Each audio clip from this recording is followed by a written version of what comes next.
고대 그리스에서 피타고라스는 단순한 수학자 그 이상이었습니다. 그는 전설적인 예언자였습니다.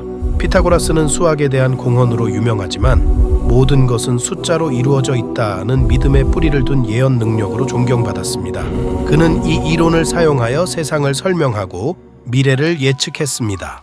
그의 제자들은 그의 가르침에 기초하여 놀라운 예언을 하였고 그중 많은 것이 그대로 이루어졌다. 피타고라스는 자신의 지혜를 공유하여 수학적 예측을 통해 사람들을 안내하고 시대에 깊은 영향을 미쳤습니다. 그의 통찰력은 단순한 예측을 넘어 사람들이 삶의 본질을 이해하도록 돕습니다. 그의 유산은 그의 학생들을 통해 이어져 그리스 철학과 과학의 길을 형성했습니다. 피타고라스의 이름은 오늘날 수학과 철학 분야 모두에서 우뚝 솟은 인물로 남아 있습니다. 조지 워싱턴은 평생 동안 치아 문제로 고생했습니다. 그의 틀니는 나무가 아닌 사람의 이빨, 소의 이빨, 산과 금으로 만들어졌습니다. 1781년 워싱턴이 착용한 틀니는 포츠머스 대학의 과학 연구에 의해 발견되었습니다. 연구 결과 그의 틀니가 다양한 재료로 만들어졌다는 것이 확인되었습니다. 당시에는 특히 사람의 치아가 흔한 재료였지만 더 튼튼한 대안으로는 소의 이빨과 상가가 사용되었습니다. 틀니 프레임을 금으로 제작하여 틀니를 튼튼하게 유지해줍니다.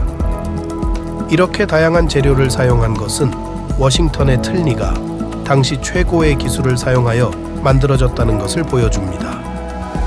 나무 이에 대한 오해는 나중에 잘못된 정보에서 비롯됩니다. 이 영상이 마음에 드셨다면 구독과 좋아요 버튼을 눌러주세요. 클레오파트라는 정말 뱀에게 물려 죽었을까요? 전설에 따르면 그녀는 로마인의 포획을 피하기 위해 독사를 선택했습니다. 그러나 이 이야기는 얼마나 사실일까요? 고대 역사가들은 그녀가 뱀을 사용했다고 주장했지만 현대 연구자들은 의심을 품고 있습니다. 큰 연구에 따르면 뱀에 물린 상처는 지능과 전략적 사고로 유명한 클레오파트라와 같은 사람에게는 너무 고통스럽고 느릴 수 있습니다. 일부 전문가들은 그녀가 더 빠르고 덜 고통스러운 독을 사용했을 것이라고 믿습니다. 그녀가 로마인에 의해 살해되었다는 설도 있습니다. 질문과 이론이 너무 많기 때문에 클레오파트라의 죽음은 역사상 가장 큰 미스터리 중 하나로 남아 있습니다. 그녀의 마지막 순간에 대한 진짜 진실을 밝혀낼 수 있을까요? 더 흥미로운 역사적 미스터리를 탐구하려면 팔로우하세요. 1867년에 폴란드에서 태어난 마리 퀴리는 어린 시절부터 교육과 과학에 대한 열정을 가지고 있었습니다. 그러나 당시의 사회적 규범은 폴란드에서 여성이 고등교육을 추구하는 것을 금지했습니다.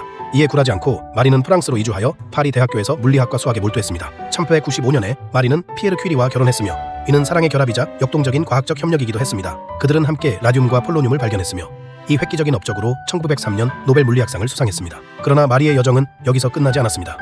피에르의 비극적인 죽음 이후 마리는 혼자 연구를 계속했고 1971년 방사성 원소에 대한 연구로 노벨 화학상을 수상하여 2번의 노벨상을 수상한 최초의 인물이 되었습니다. 제1차 세계대전 동안 그녀는 이동식 X선 장비를 개발하여 전선에서 부상당한 군인들에게 중요한 의료 지원을 제공했습니다. 그러나 그녀의 획기적인 연구는 건강에 큰 타격을 주었고 1934년 그녀는 방사선 노출로 인한 병으로 세상을 떠났습니다. 마리 퀴리는 과학의 선구자로서뿐만 아니라 여성 과학자의 길을 개척한 인물로 기억됩니다.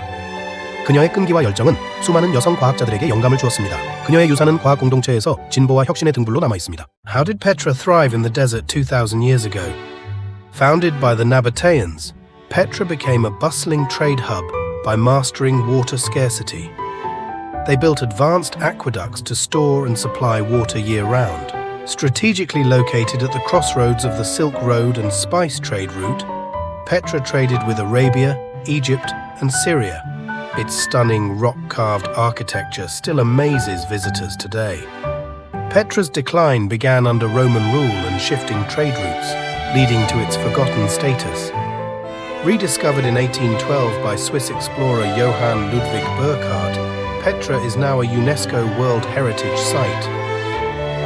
Drawing thousands of tourists annually, explore the incredible legacy of Petra.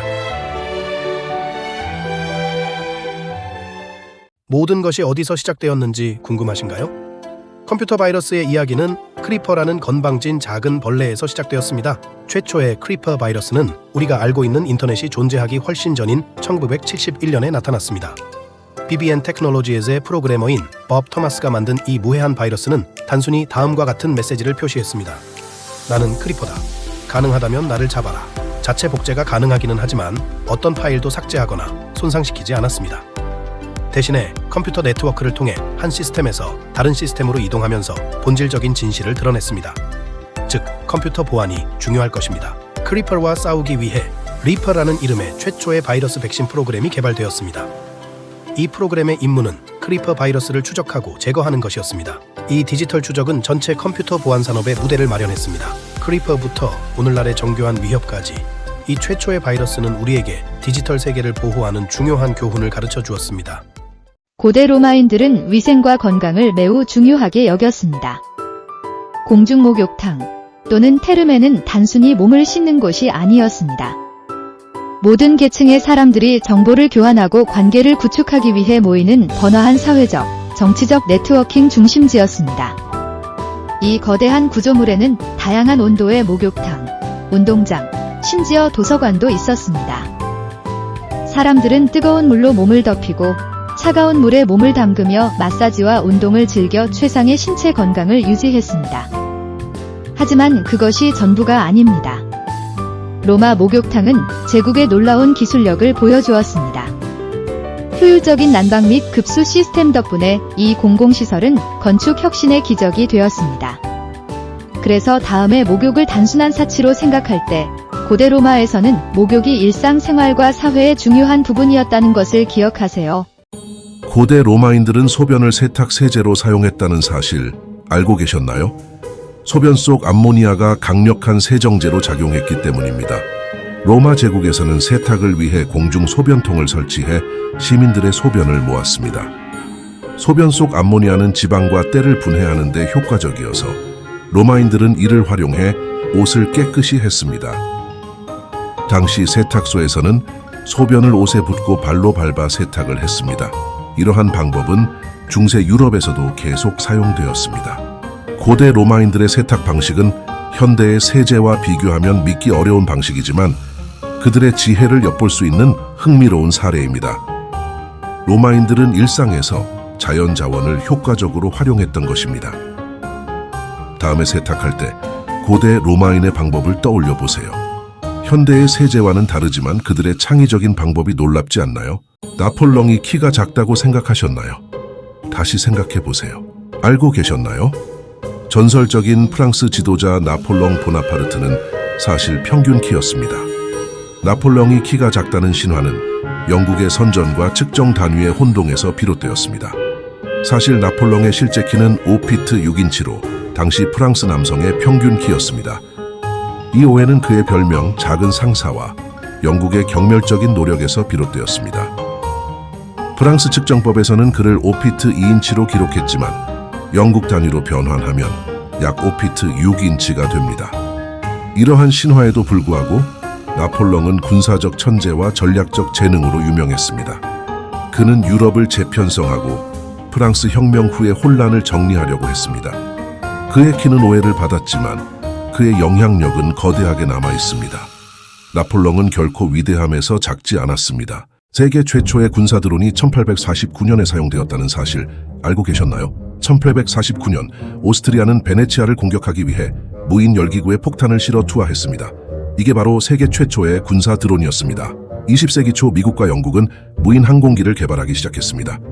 제1차 세계대전 중 미군은 키터링 버그라는 무인 폭격기를 만들었지만 실전에 사용되지는 않았습니다. 1930년대에는 라디오로 조종되는 무인 항공기가 등장하면서 드론 기술은 급속히 발전했습니다. 현대 군사 드론의 본격적 활용은 1990년대 중반 미국의 프레데터 드론이 시작입니다.